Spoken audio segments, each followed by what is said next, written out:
whenever you're ready. Hi, my name is Chalini Depaya, and I will be the first affirmative speaker. How many of you guys in the audience drink soda? Raise your hands. Pretty much almost everyone.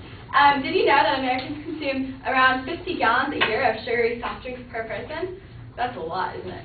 Anyways, my affirmative claim is that the United States should impose a significant tax on soft drinks.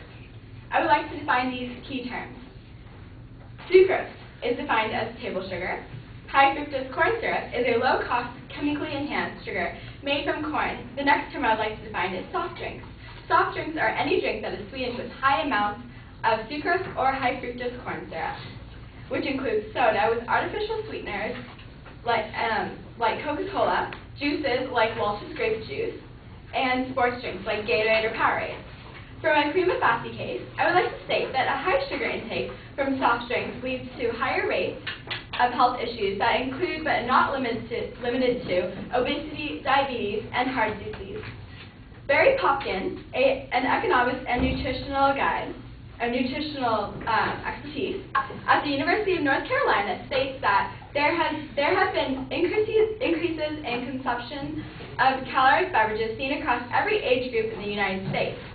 Since the late 1970s, he says, we have increased by several hundred calories a day our intake of caloric beverages.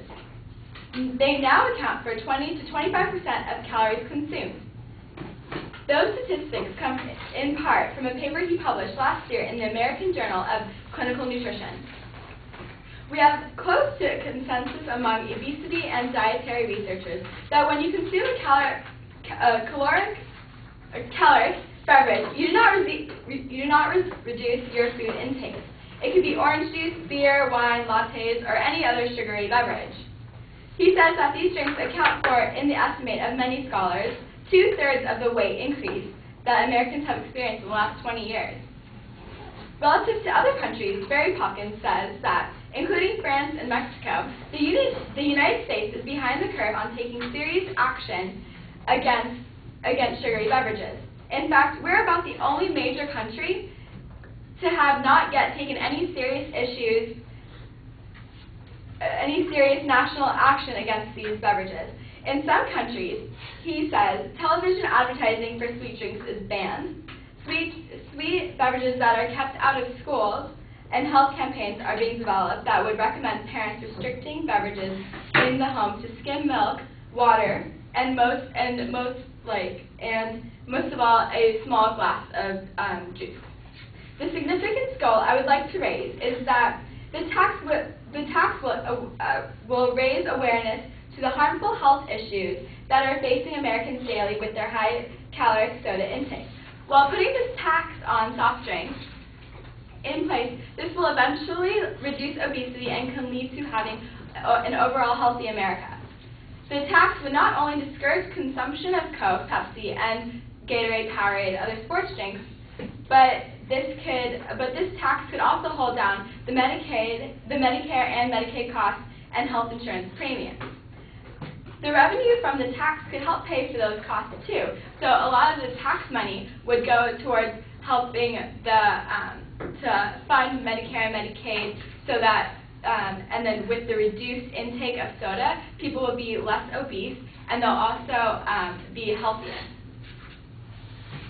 In an article in the Time magazine by Source Song, she reports a deal made by former President Bill Clinton and the American Heart Association, the nation's 3 largest soft drink companies, Coca-Cola, PepsiCo, and Cadbury Schweppes, have voluntarily agreed to stop selling high-calorie drinks in elementary schools and middle schools. They voluntarily agreed, so they're going against the fight for child obesity.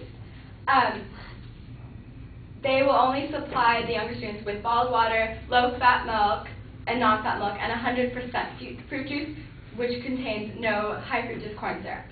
This is a major step towards fighting childhood obesity, and according to government statistics, more than 1/3 of U.S. children and adolescents are overweight, and 17% are obese.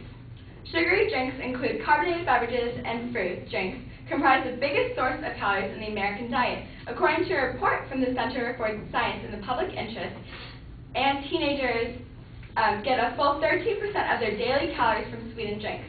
An average American teenager, as the CSPI reports, gets as much sugar a day from sweetened drinks as he should from all foods. For my structural inherency, Jeff Hajek, founder of Bell Action, a continuous improvement company, stated, in order to make people more comfortable with any change, we will need to communicate, train, demonstrate success, and involve terms in decision-making in society. The soda tax will have to be presented to the public in a very people-friendly way. We'll have to communicate with them and tell them fully why soda tax should be implemented. For my attitudinal inherency, before soft drinks became popular, meals were accompanied with milk or water. But now, with the menu of soft drinks in recent restaurants,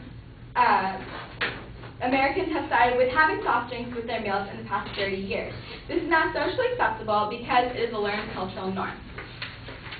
For my solvency, taxes on soft drinks will be one step forward to helping the American population fight obesity that has overcome our nation. This push from the government can start to fund the national health care bill that will benefit the many lower-class citizens that cannot afford it.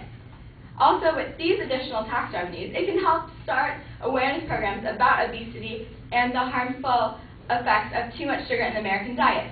My affirmative plan would put in place that it would raise money for the health care bill to spread awareness of the detrimental effects of the high levels of sugar, and it would essentially cut down obesity rates all among America.